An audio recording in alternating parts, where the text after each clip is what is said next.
बिस्मिल्लाहिर्रहमानिर्रहीम। अस्सलाम वालेकुम व्यूअर्स, दी सेहत चैनल में सबको वेलकम। मैं हूं अदील मंसूर। हमारा आज का टॉपिक है कि नबी करीम सल्लल्लाहु अलैहि वसल्लम की पसंदीदा ग़िज़ाएँ। तो चलते हैं अपनी वीडियो की जानिब। अगर आपने हमारे चैनल को सब्सक्राइब नहीं किया तो अभी सब्सक्राइब कर लीजिए और बेल आइकन को प्रेस कर दीजिए। खाने में पसंद का ख्याल रखना नबियों की सुन्नत है।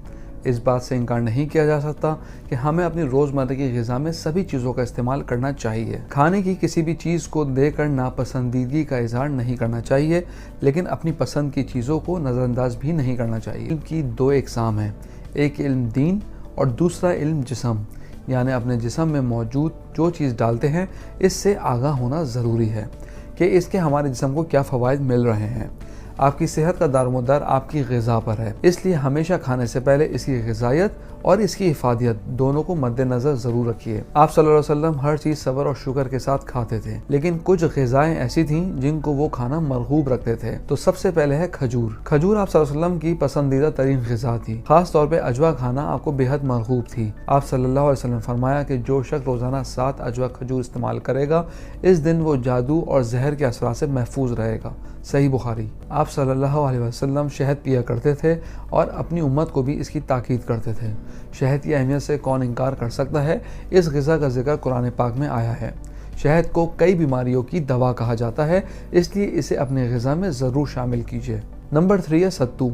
ये कई किस्मों में दस्तयाब है, जैसे कि गंदम, जौ और गेहूँ। इसको पीस कर बनाया जाता है।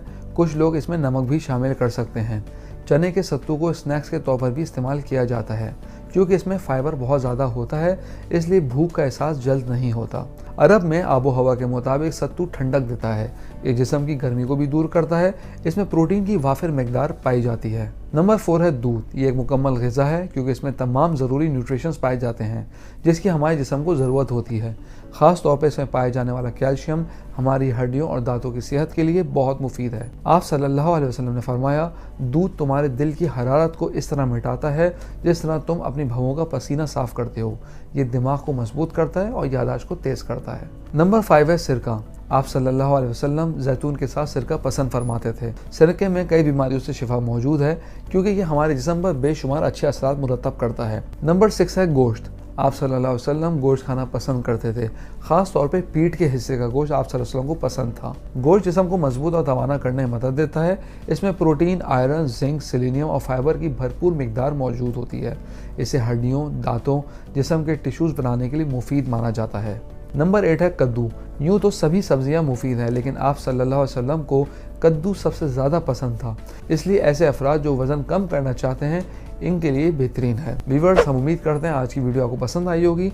हम आपको बताते चलें, अगर आप नॉलेज मैगज़ीन के मेंबर बनना चाहते हैं तो स्क्रीन पर दिए गए व्हाट्सएप नंबर पर अपना नाम और शहर का नाम लिख के व्हाट्सएप कीजिए और हर महीने नॉलेज मैगज़ीन अपने मोबाइल पर पढ़िए। कमेंट बॉक्स में अपनी राय से ज़रूर आगाह कीजिएगा। अगली वीडियो तक के लिए अल्लाह हाफ़िज़।